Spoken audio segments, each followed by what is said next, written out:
But Brian Windhorst was talking and basically was trying to break down this Luka extension. So I'm going to do two things. I'm going to play two different clips here. One clip is going to be on the Luka extension.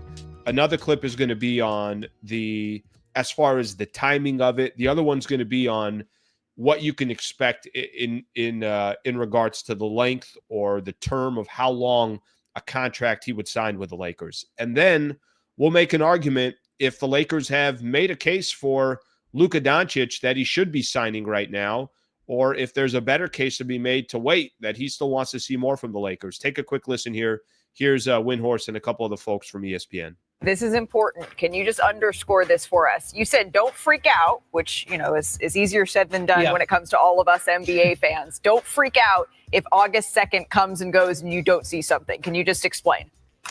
Yeah, so he's playing for the Slovenian national team at the European Championships, frequently called Eurobasket, which is one of the most valuable tournament for the Europeans outside the Olympics. And he won the Eurobasket for Slovenia earlier in his career, probably the greatest moment of his career. They play 6 exhibition games leading up to the start on August 27th, and then they could go as late as September 14th, which means he may not be back into the U.S. if the Slovenians get all the way to the end until late September. And, McMahon will tell you that in the past, when he's been playing for the national team, he has not done NBA business, including NBA contracts. So he could certainly pledge his intention to sign with the Lakers, but do not freak out if you do not hear from Luka contractually until September. Windhorst has been kind of chiming in on this one, and this started, I want to say last week, where he basically started saying, like, guys, it ain't happening on August 2nd. So a lot of the chatter had been out there. By the way, maybe something different happens here. I don't know. I'm just going to take Windhorst's word for it.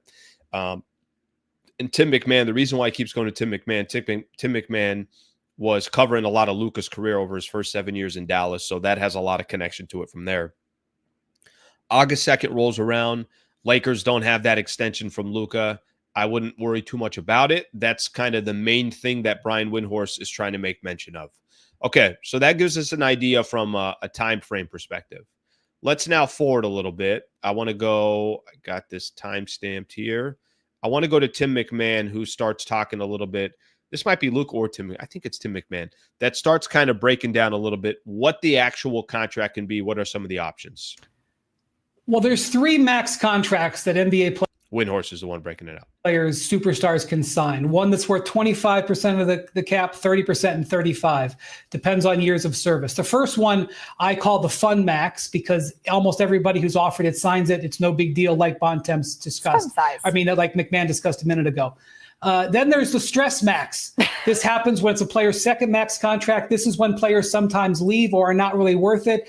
This is the stress max right now for Luka. The Lakers are a little bit stressed out about it. Then there's the legacy max. When you get the 35%, you're home free. Everything's going to be great. This is the stress max situation. So if he signs it, relief for the Lakers. They can spend a little bit of time looking at their roster over the next 2 or 3 years, making decisions that are not based on what's going to be best for us tomorrow. What are we going to present to Luka in 2026? We can think about what the team looks like in 27, 28, etc.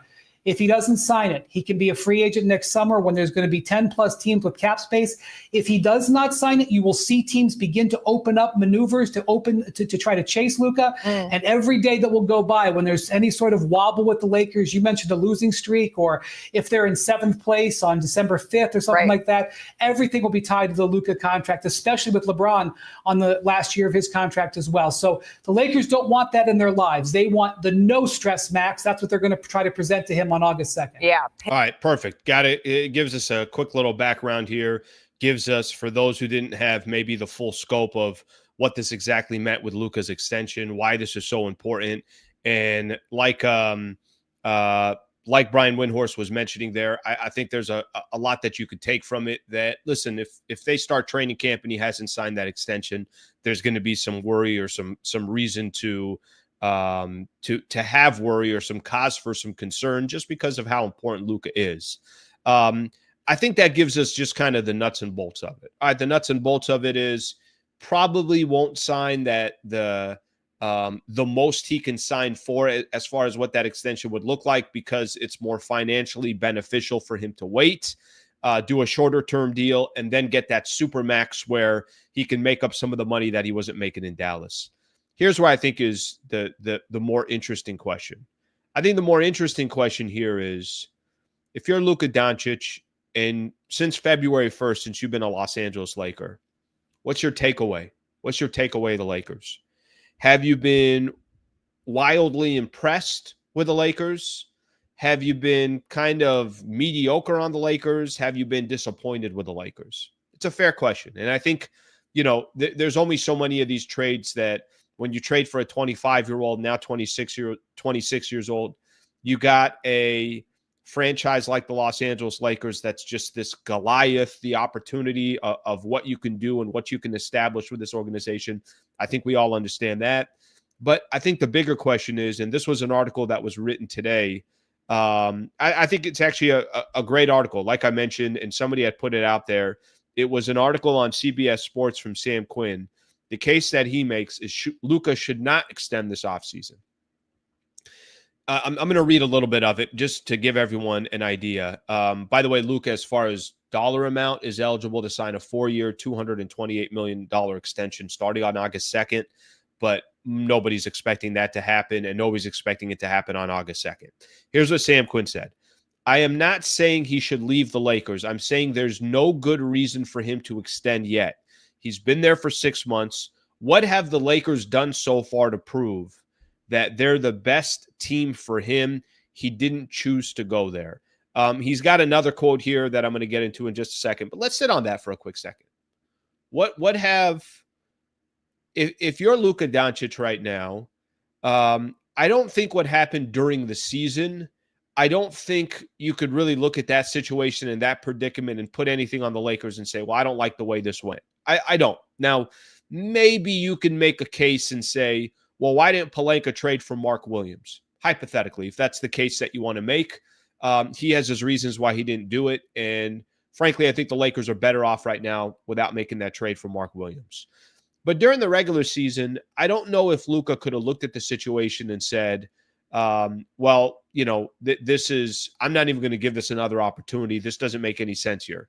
Ended up the number 3 seed in the Western Conference. Clearly their roster was flawed and they were eliminated in the first round, and they're trying to address it right now.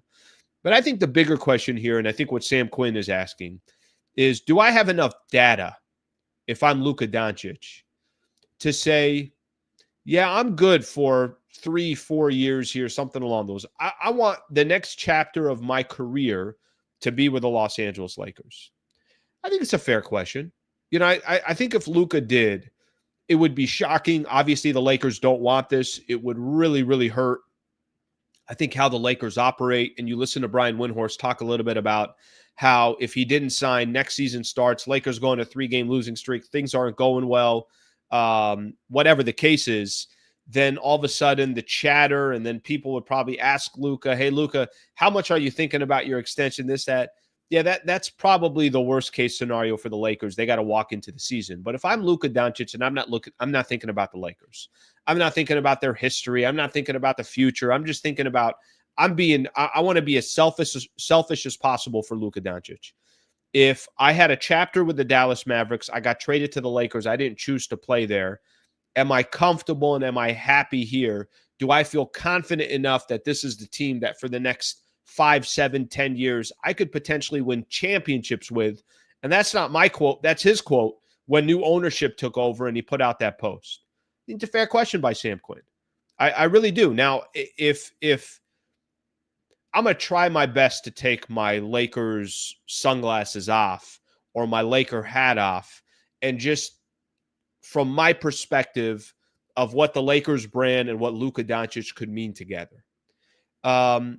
Could he potentially wait this year to just kind of, say to himself, all right, I want to wait with my options. I want to put the team under an incredible amount of pressure to make sure that they're making the right moves. And I want to kind of hold their feet to the fire before I commit to anything, even if I just commit for a couple of years.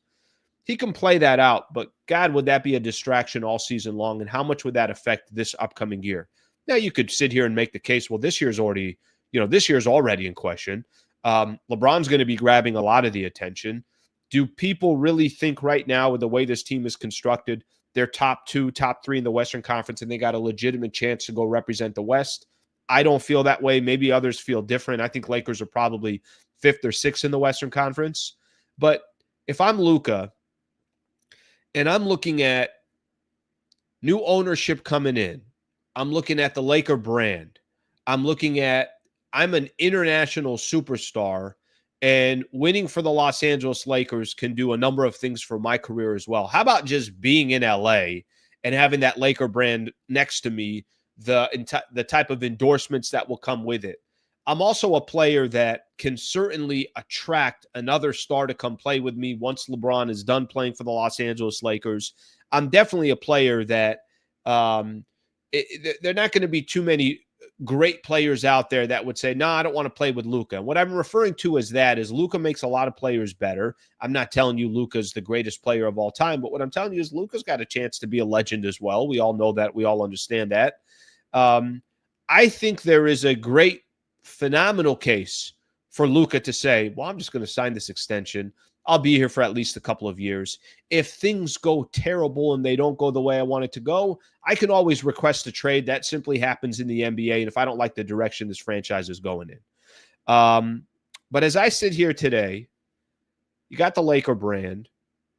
You got a chance, essentially, if you put together the right roster and Luka lives up to his, end of the bargain as well, you got a chance to start a whole new chapter in Lakers history. And we all know what Lakers history means. You got new ownership that's going to come in eventually, and they will do anything possible to win. Why? Primarily because it's good for business. And I'm sure that, that Guggenheim group or Mark Walter and his group, they want what's good for business, and good for business is winning and having a brand that is exciting. I actually think that I don't think he needs to wait through the season and kind of weigh for himself. I think he kind of already knows how powerful he's going to be in the Laker ecosystem and how he's pretty much going to get anything that he wants, and that he's going to have some competent people that are going to be there. Even if they're not there today, they're going to be working with the group that will eventually take over. One more thing I'm going to read here from Sam Quinn. If I'm Luka, I'm not extending this offseason, period. I feel no loyalty to a team I just joined against my will. That doesn't mean he should absolutely leave. It means the Lakers should have to prove they deserve him. Give them a year to build a contender. If they can't, walk. I don't know if they're going to build a contender in a year. I think if it's just based off of that, I don't think you really are building a contender until there's this chapter closes on one star, new chapter completely starts with another, and then you're trying to bring in, obviously, a team that can compete for a championship. But I thought overall, and I'll take your guys' opinion on it as well, I think the point that Sam Quinn is trying to make is a fair point. I don't think this is, trust me, I got some, sometimes we'll read articles and sometimes we'll kind of sit back and we'll look at certain stories or whatever the case is. I'm like, okay, well, this is clearly just, written because you're trying to get some views or this or whatever the case is. I think he's making a fair point. But if I'm Luka Doncic, I don't think I'm walking into this season. I don't think I'm looking at the situation. I don't think I'm looking at the Lakers' future and thinking that I can't make it work here. You could sign for a couple of years. Nobody's saying that you have to be here for the rest of your career. I mean, if he wants to, he could be a Laker till he's 29 years old, 30 at the most, and then decide, all right, that's it. Didn't work out here. Now I'm going to go move on. But I think the Lakers at least deserve a shot. If I'm Luka Doncic, I think the Lakers are, let's put it this way. I think they're an organization that's committed to winning, whether they get there or not, how they get there, the path that they take. I'm not trying to make a case that every path that they take is the right path to take. But what I'm telling you is, they're going to be committed to winning, and they're definitely going to be committed to winning with Luka. Thank you very much for watching the clip. Just want to give a shout out here to one of our partners, the Wallace Firm. They are official injury attorney of the Sliwa Show and Hoops Talk, the entire channel. If you are ever in a need, and I hope you're not, but some type of serious injury with yourself or a family member of yours, I would like to personally help you by introducing you to the best in the business, Brad Wallace and the Wallace Firm. Also got a URL out here that you can use as well. Just go to wallacewins.com/Sliwa. Thank you for their partnership, and thank you for being a part of the Sliwa Show.